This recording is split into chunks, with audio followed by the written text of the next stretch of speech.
Bab 40. Membangun jalan. Lin Hai melihat ke hutan di depan dan berkata kepada semua orang, kita sudah lama berburu di pegunungan ini, dan setiap kali kita masuk, kita harus melewati jalan kecil ini sungguh merepotkan, seharusnya ada jalan utama di sini nanti kita bisa langsung melewati Beishan untuk pergi ke tempat lain, suatu hal yang sangat bagus. Semua orang tampak kebingungan setelah mendengar hal ini, jelas kita datang ke sini untuk menebang kayu, kenapa tiba-tiba bisa berubah menjadi membangun jalan? Wang Dayong menasihati, membangun jalan melintasi pegunungan bukanlah perkara yang mudah. Saya khawatir akan sulit melakukan hal ini bahkan dengan ratusan ribu ted perak. Lin Hai menggelengkan kepalanya dan berkata, tidak masalah jika kita tidak punya uang sebanyak itu. Kita bisa melakukannya sedikit demi sedikit. Jika ingin membangun sebuah jalan, pertama-tama kita harus menghilangkan rumput liar dan semak belukar yang menghalangi jalan. Untungnya, tidak ada pohon di jalan ini, sehingga akan memudahkan pekerjaan kita.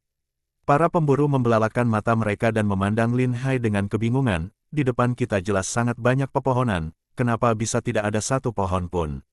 Wang Dayong tiba-tiba mengerti apa yang ingin dilakukan Lin Hai, dia tersenyum pahit dan berkata, aku tahu, kamu bukan berniat untuk membangun jalan, tetapi kamu ingin menebang pohon untuk membuat jalan.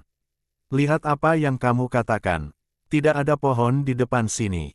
Kita tinggal membangun jalan, dan membangun jalan adalah hal baik yang bermanfaat bagi masyarakat, bahkan pemerintah akan memberikan penghargaan dan dukungan kepada kita. Jadi mulai sekarang, saya nyatakan bahwa semua rumput dan semak belukar ini akan dibersihkan, dan jalan akan diperbaiki sedikit demi sedikit. Derajat Lin Hai melambaikan tangannya dan memberi perintah untuk memulai pekerjaan, meski tidak disebutkan secara eksplisit, mereka akhirnya bisa mengerti maksud Lin Hai. Mereka tidak akan pernah mengakui bahwa ada pepohonan di jalan, dan siapapun yang ditanya akan mengatakan bahwa hanya ada rerumputan dan semak belukar. Mereka menebang semua pohon dan membawanya pulang untuk dijadikan sebagai kayu bakar. Apakah kamu yakin ini akan baik? Baik saja. Wang Dayong bertanya dengan suara rendah. Selama kita semua tidak mengakuinya, pemerintah tidak akan bisa berbuat apa-apa. Paling, kita akan mengeluarkan sejumlah uang untuk membungkam mereka. Saya tidak percaya, bagaimana mungkin para pejabat itu tidak menyukai uang. Terlebih lagi, kita melakukan ini atas nama pembangunan jalan. Pemerintah akan mendapat keuntungan dan menutup mata mereka, dan hakim daerah juga bisa mendapat pencapaian politik. Saya pikir orang secerdas dia tidak akan pernah keberatan. Lin Hai berkata sambil tersenyum, setelah mendengar penjelasannya, para pemburu langsung mengacungkan jempolnya. Kamu memang orang yang terpelajar. Kami sangat terkesan. Lihatlah, jika kita mengikuti Lin Hai, cepat atau lambat kita juga akan bisa berkembang. Jangan diam saja, ayo mulai kita kerjakan. Gali semua akar pohon di bawah. Kita harus melakukannya dengan bersih dan tidak meninggalkan bukti. Mengerti? Kami berjanji akan menggali semua akar pohonnya juga.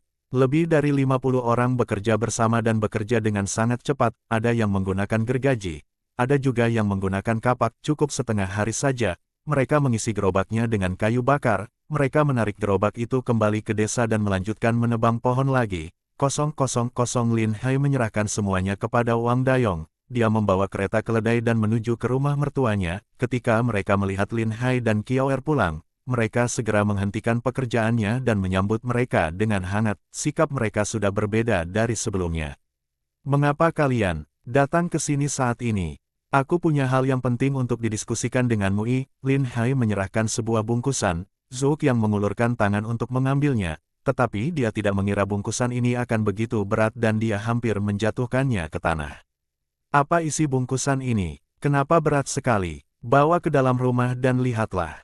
Lin Hai berkata sambil tersenyum, melihat tatapan misterius Lin Hai, Zhou Tizu tidak bisa menahan diri untuk tidak berkata, kamu tidak perlu membawa hadiah apapun saat pulang. Kalian berdua harus bisa hidup dengan baik. Sambil mengomel, dia mengajak Lin Hai dan Qiaoer masuk ke rumah untuk duduk. Ibu dan saudara ipar Zhou Qiao juga menghentikan pekerjaan mereka. Zhou Qiang meletakkan bungkusan itu di atas meja dan membukanya. Matanya langsung terbelalak dan dia sangat terkejut. Zhou Tizu membuang mukanya, dan segera berdiri dengan ketakutan. Seolah teringat sesuatu, dia segera berlari ke pintu dan menutupnya. Ayah, kenapa ayah menutup pintu? Qiaoer bertanya dengan kebingungan. Dari mana kalian berdua mendapatkan uang sebanyak ini? Katakanlah sejujurnya, apakah kalian melakukan sesuatu yang ilegal? Jangan khawatir, uang ini bukanlah uang haram. Lin Hai menjelaskan, mata Zhou Tizu masih terbelalak. Dari mana kalian mendapatkan uang sebanyak ini? Aku bisa memberitahumu, tapi kamu tidak boleh memberitahu orang lain. Ini benar membuatku cemas. Tolong jelaskan secepatnya. Lin Hai melihat ibu mertuanya dan Kiaoer pergi ke dapur, dan hanya menyisakan Zhou Qiang dan Zhou Tizu. Lin Hai menceritakan kisah para bandit itu lagi. Zhou Qiang lebih terkejut lagi saat mendengar cerita ini. Jadi kamu memimpin para pemburu di desa untuk menyerang sarang bandit dan berhasil mendapatkan uang yang sangat banyak. Ya, itulah yang terjadi. Ada banyak sekali persediaan makanan dan uang di sarang bandit itu. Bahkan jika semua bandit itu diserahkan kepada pemerintah, aku khawatir pemerintah tidak akan bisa memberikan imbalan sebanyak itu kepada kami. Jadi kami merahasiakannya dan membagi semua uang dan makanan di desa, lalu kami membakar sarang bandit itu. Kamu sangat berani bahkan berani melawan bandit. Zhou Tizu berkata dengan mata terbelalak. Kita harus melawan mereka. Desa kami telah dijarah oleh bandit-bandit itu dan tidak ada makanan yang tersisa lagi. Jika kami menunggu hingga musim dingin, maka semua warga desa akan mati kelaparan. Lebih baik berjuang daripada menunggu kematian. Bukankah ini sebuah kemenangan? Zhou Qiang dan Zhou Tizu mendengarkan cerita ini dan terdiam agak lama. Mereka mendengar seseorang mengetuk pintu di luar. Kenapa kalian menutup pintu di siang hari bolong? Aku sudah memasak air untukmu. Jangan banyak bicara, tunggulah sebentar, ada hal penting yang masih kita bicarakan. Zhou Tizu sangat marah. Kamu sudah punya banyak uang, kamu harusnya membeli lahan. Kenapa kamu membawa begitu banyak uang ke rumahku? Zhou Tizu bertanya, sebagian besar lahan di dekat desa kami sudah terjual.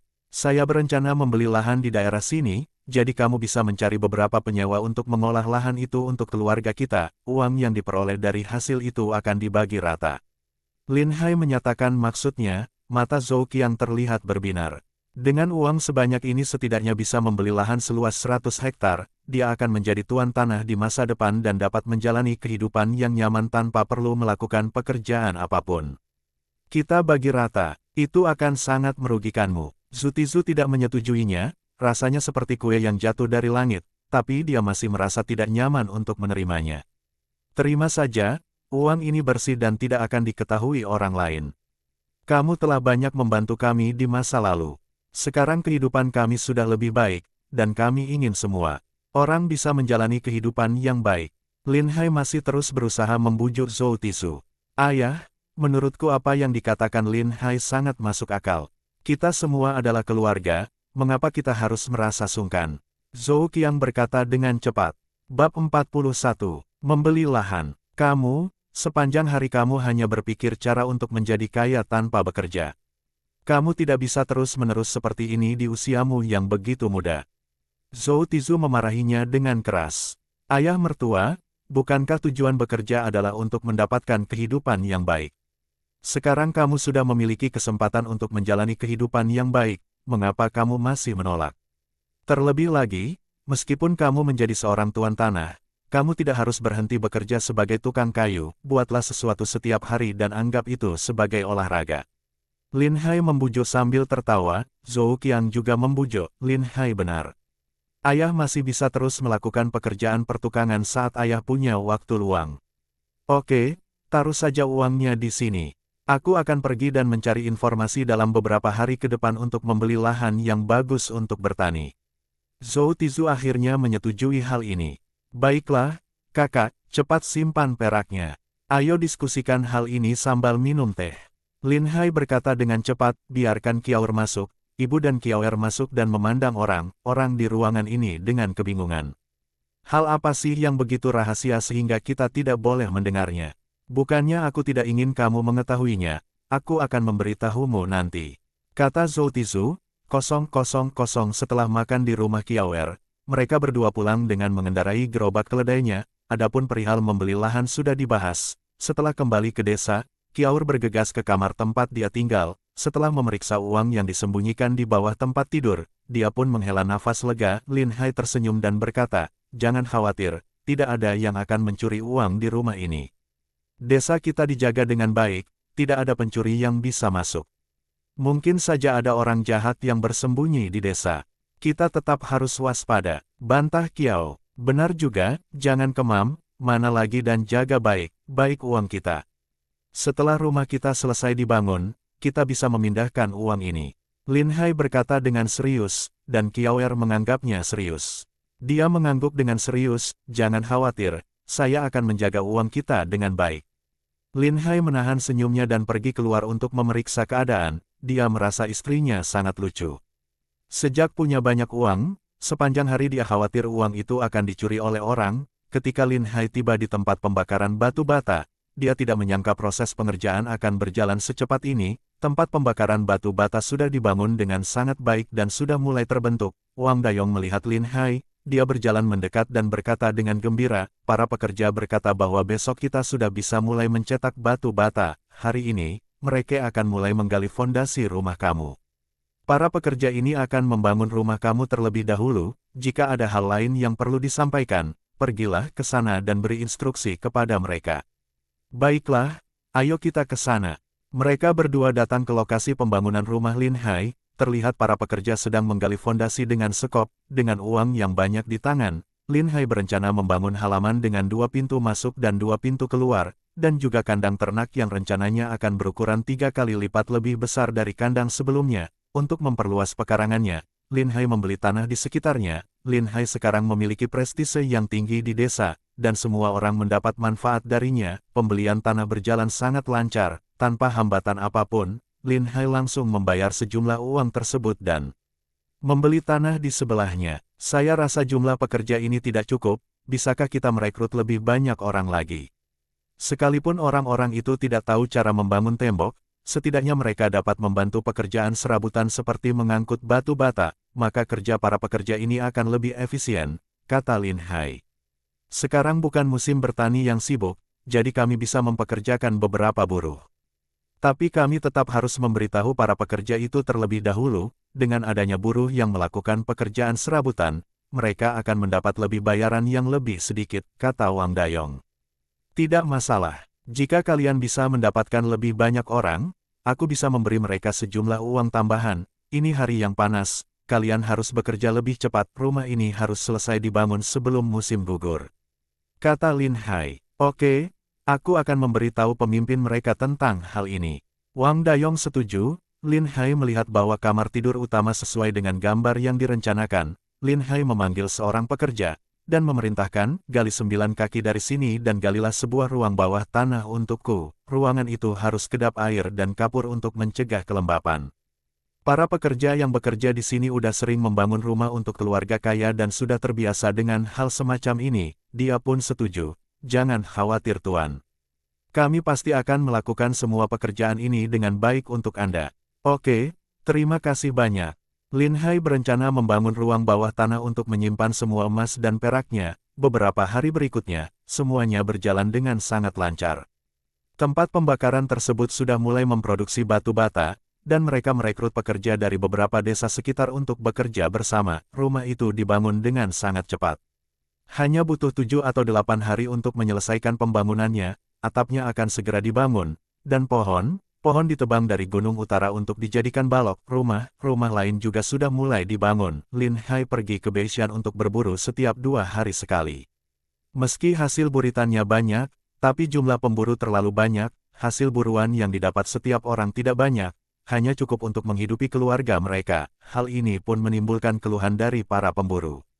Jika seluruh warga desa pergi ke pegunungan untuk berburu, maka tidak butuh waktu lama, semua hewan buruan di pegunungan ini akan habis. Lin Hai tidak peduli, sejak awal dia sudah memperkirakan masalah perburuan ini. Hari itu Lin Hai pergi ke gunung belakang dan secara khusus memeriksa kondisi gunung tersebut.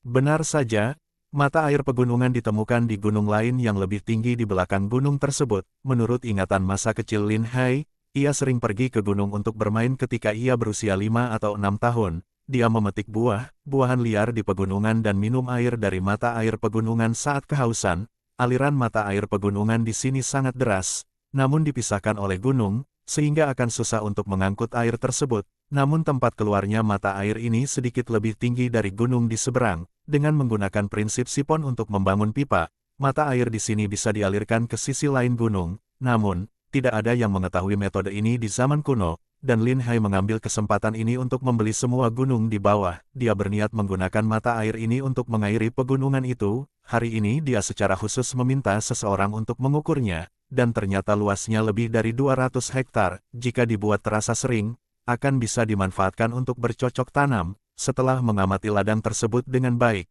mereka akan melapor kepada pemerintah dan meminta pejabat pemerintah datang untuk mengukurnya lagi. Kemudian setelah uangnya diserahkan kepada pemerintah, dan transaksi selesai setelah akta tanah diperoleh, tinggal membayar pajak tanah setiap tahunnya. Karena tidak ada orang yang menginginkan tanah di pegunungan seperti ini, maka harganya juga sangat murah, hanya dibutuhkan kurang dari 2 tak perak untuk membeli 1 hektar tanah. Secara keseluruhan, lebih dari 200 hektar tanah ini hanya seharga lebih dari 300 tak perak.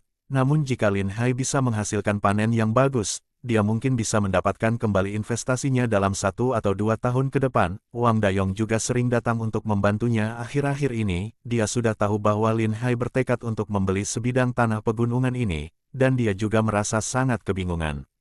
Tidak ada seorang pun yang mau mengelola tanah pegunungan yang tandus seperti ini meskipun diberikan secara gratis, dan ketika kekeringan melanda, tidak ada cara untuk membawa air ke atas gunung untuk irigasi. Mereka hanya bisa mengandalkan cuaca untuk mendapatkan hasil panen yang baik, dan seringkali hasil panen itu malah tidak cukup untuk membayar pajak. Bab 42. Membangun sistem irigasi. Wang Dayong selalu merasa bahwa pembelian tanah pegunungan ini adalah bisnis yang merugi. Lin Hai tersenyum dan berkata, "Jangan khawatir, saya punya banyak cara. Jika saya benar-benar tidak bisa bercocok tanam di sini, maka saya akan menanam kebun buah-buahan di gunung. Selama buah yang kita panen bisa dimakan di rumah, itu sudah cukup. 300 tael perak cukup untuk membeli buah-buahan untuk seumur hidup. Mengapa harus buang uang seperti ini?" Wang Dayong masih berharap Lin Hai bisa melupakan ide yang tidak realistis ini. Lin Hai tersenyum dan menggelengkan kepalanya. "Saya pasti akan bisa menghasilkan uang dengan membeli sebidang tanah itu. Jangan iri ketika saatnya tiba." "Apakah aku orang yang seperti itu? Jika kamu bisa mengubah semua gunung ini menjadi ladang yang subur, aku akan sangat bahagia untukmu," kata Wang Dayong. "Oke, kalau begitu ikut denganku ke kota kabupaten untuk meminta Departemen Pertanian datang dan mengukur tanahnya," kata Lin Hai. "Baiklah, aku akan menemanimu jalan-jalan." Kedua pria itu mengendarai kereta keledai ke kantor pemerintah daerah, di mana para pejabat sudah mengenal Lin Hai. Bagaimanapun, siapapun yang bisa berburu harimau akan dihormati oleh semua orang, bahkan para pejabat pemerintah ini pun tidak terkecuali. Ketika dia mendengar bahwa Lin Hai ingin membeli sebidang tanah, mereka langsung membawa Lin Hai dan Wang Dayong untuk mencari Departemen Pertanian yang bertanggung jawab mengelola tanah tersebut. Saat mendengar tentang pembelian tanah, Nongxi sangat senang. Di Daxia, hanya ada sedikit penduduk dan banyak tanah yang kosong. Ada banyak lahan tandus yang tidak akan dibeli oleh siapapun untuk bercocok tanam, karena seringnya terjadi kekeringan, dan harus membayar pajak saat membeli tanah, sehingga tanah dengan lokasi yang sedikit lebih buruk tidak akan bisa dijual. Tentu saja, kantor pemerintah juga akan kehilangan banyak pemasukan. Oleh karena itu, ketika Lin Hai ingin membeli tanah seluas itu, dia disambut dengan sangat baik. Mereka segera menyiapkan akta tanah dan mengirim 2 pejabat pemerintah untuk mengikuti Lin Hai ke desa. Lin Hai membawa mereka ke gunung belakang, menunjuk ke lahan di gunung dan berkata, "Tuan Nongxi, ini tanah yang akan saya beli."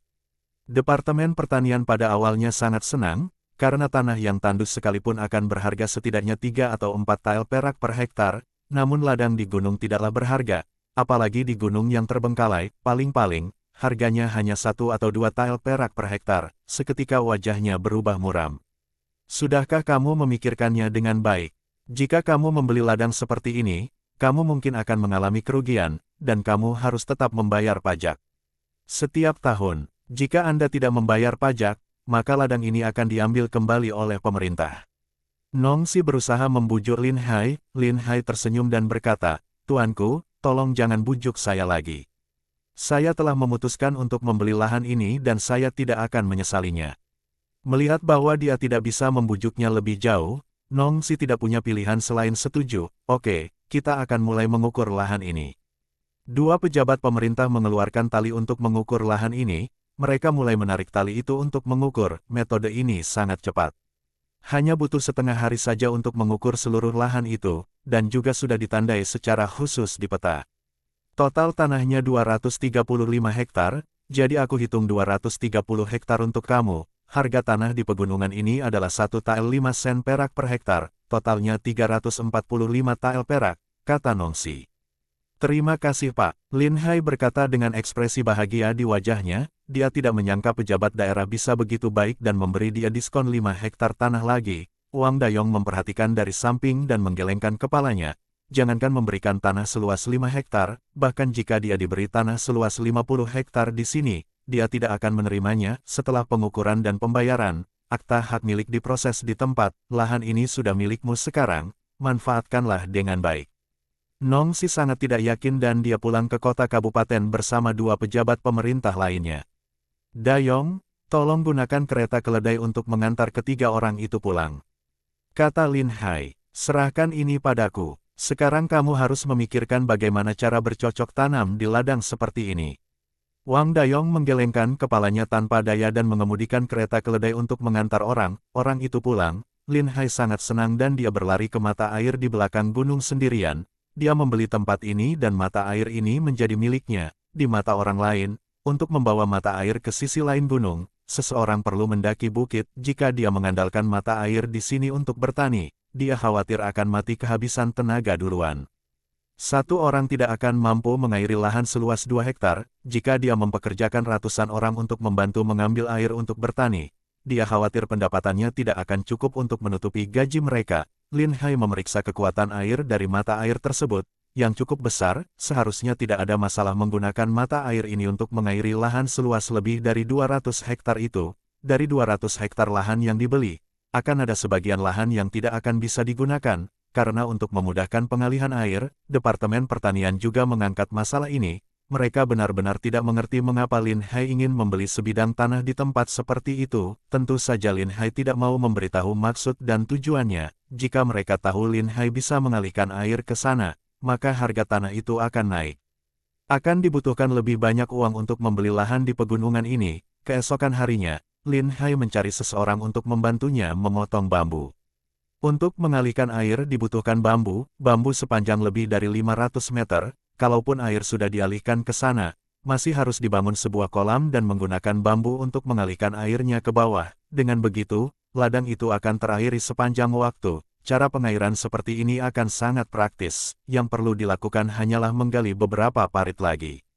Saat membutuhkan air, tinggal membuka pintu parit untuk mengairi sawah. Lin Hai mempekerjakan semua orang yang sedang menganggur di desa. Tidak peduli apakah laki-laki atau perempuan, mereka bisa datang bekerja untuk mendapatkan upah. Ketika Kiaoer mendengar bahwa Lin Hai sudah membeli tanah di pegunungan itu, dia tidak bisa tinggal diam di rumah. Dia mengunci pintu kamarnya dan pergi ke sana, ingin melihat bagaimana Lin Hai memanfaatkan tanah itu. Hampir semua warga desa sudah tahu bahwa Lin Hai membeli lahan ini. Semua orang berpikir Lin Hai benar-benar bodoh. Mereka tidak akan mengambil lahan seperti itu meskipun lahan itu diberikan kepada mereka secara gratis. Karena lahan itu benar-benar sangat tandus, dan tidak akan menghasilkan apa-apa, tetapi karena ada uang yang bisa dihasilkan, tentu saja semua orang bersedia datang dan bekerja. Lin Hai meminta warga desa untuk menggali lubang besar di sebelah mata air agar mata air pegunungan itu bisa mengalir ke dalamnya. Semua bambu disambung dan digiring melewati kolam. Kiaoer memperhatikan Lin Hai mengarahkan semua orang untuk bekerja, dengan ekspresi kebingungan. Suamiku, aku tahu kamu ingin menggunakan bambu untuk mengalirkan air, tapi itu harus melewati bukit. Bagaimana air bisa mengalir melalui tempat setinggi itu? Tunggu dan lihat saja, aku pasti bisa mengalihkan air ke sana. Lin Hai berkata sambil tersenyum. Aku tidak percaya, air hanya bisa mengalir ke tempat yang lebih rendah, bagaimana bisa mengalir ke tempat yang lebih tinggi? Itu sama sekali tidak mungkin. Hehehe, bagaimana kalau kita bertaruh? Kalau aku bisa mengalihkan air ke sana, kamu harus berjanji satu hal padaku. Oke, ayo kita bertaruh. Lagi pula aku yakin tidak akan kalah. Kiaoer tampak sangat yakin. Jangan terburu-buru menyetujuinya. Taruhannya belum ditentukan. Kalau begitu katakan padaku, apa yang akan kita pertaruhkan? Kalau kalah, kamu harus mandi bersamaku. Lin Hai berbisik di telinga Kiaoer. Pipi Kiaoer langsung memerah dan dia langsung melihat sekeliling dengan panik. Dia menghela nafas lega ketika sudah memastikan bahwa tidak ada orang lain yang mendengarkan mereka. Dia memukul Lin Hai dengan tinjunya yang mungil. Omong kosong apa yang kamu bicarakan? Suamiku, ini memalukan sekali. Kita adalah suami istri, jadi kenapa harus takut untuk mandi bersama? Bukankah itu normal? Tidak mau, kita harus mengubah taruhannya. Bersambung,